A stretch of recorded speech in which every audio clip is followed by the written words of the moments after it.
I was reading in your book, Help for Billy, some questions that parents and teachers can use in those moments when kids are kind of losing it, melting down, however you want to phrase it. Can you talk about those questions that you recommend?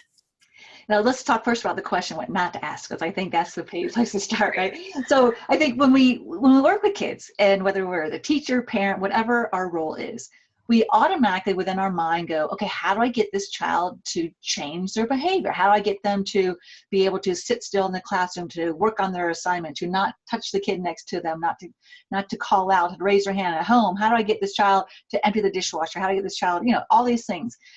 And so that's the wrong question. So what I first want to do is scratch that out, throw that question out, and then give you two new questions. And the first one is, what is driving this child's behavior? What is it that is moving this child to be disobedient? Why can't this child sit in the classroom like their neighbor next to him? Why can't this kid remember to turn in their homework?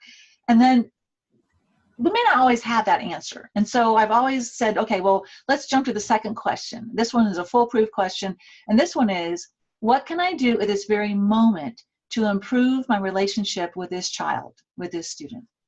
That is one of the simplest concepts on the planet Earth, but I will say it will be one of the hardest ones to actually implement in practice, because you are talking about kids who, at that moment, they're obnoxious, they're rude, there's profanity coming out of their mouth, they're the kind of kid you don't even want to be next to, honestly. And I say that in a loving way, because this is what they do. They push relationship away. And I'm giving the advice then to come into relationships. So what that means for the adult then is that you have to let everything go.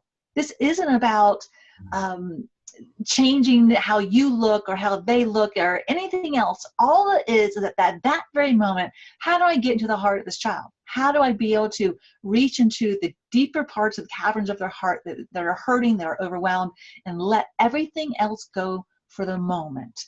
And so those are the kind of the two questions that the premise of my work is really based off of how do we answer those two questions. And obviously I have 6 books to answer that, because it's a hard thing to do, but that is the premise of the understanding. So as a parent then, when I hear that, I wonder, okay, that's all fine and good, but I really do just want them to empty the dishwasher. and if I do that, I get like we talk about it a lot in our class, and the work we do with parents is, relationship is first and foremost. Like that's what we're looking for. We're playing the long game of relationship.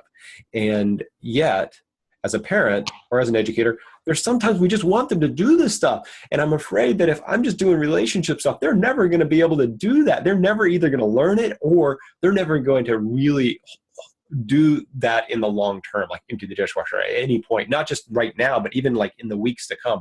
So what do you say to a parent or an educator about that?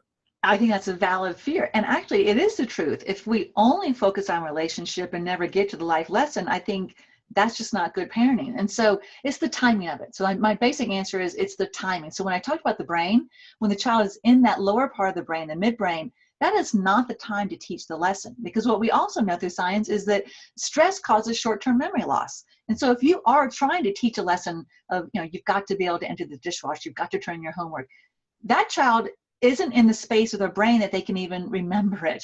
I think that's where we get so frustrated, because we're like, I've told you 1,000 times not to do this. Well, the problem is we've told them 1,000 times when they're in the wrong part of the brain. So the timing then comes where once we're able to settle that child down through the context of relationship, give them attention, be able to help them to feel loved and wanted and special. At least we offer it. They can't always receive it, but we offer it. And then once that child's calmed down, and you know what, when you know kids and you really begin to see it from their perspective, you know exactly when they have switched their brains into a logical place, into that prefrontal cortex. We don't need brain scans for this. There's so much that we can tell from their body language and their tone of voice, their posture. That then is the critical time. That is when we do have to get logical. That is when we do have to be able to set boundaries and teach that life lesson that says, look, you're a part of this family. You're a very important part of this family, but that means we need you to contribute. You know what? I do your laundry, I do the cooking. I also then need you to do X, Y, and Z.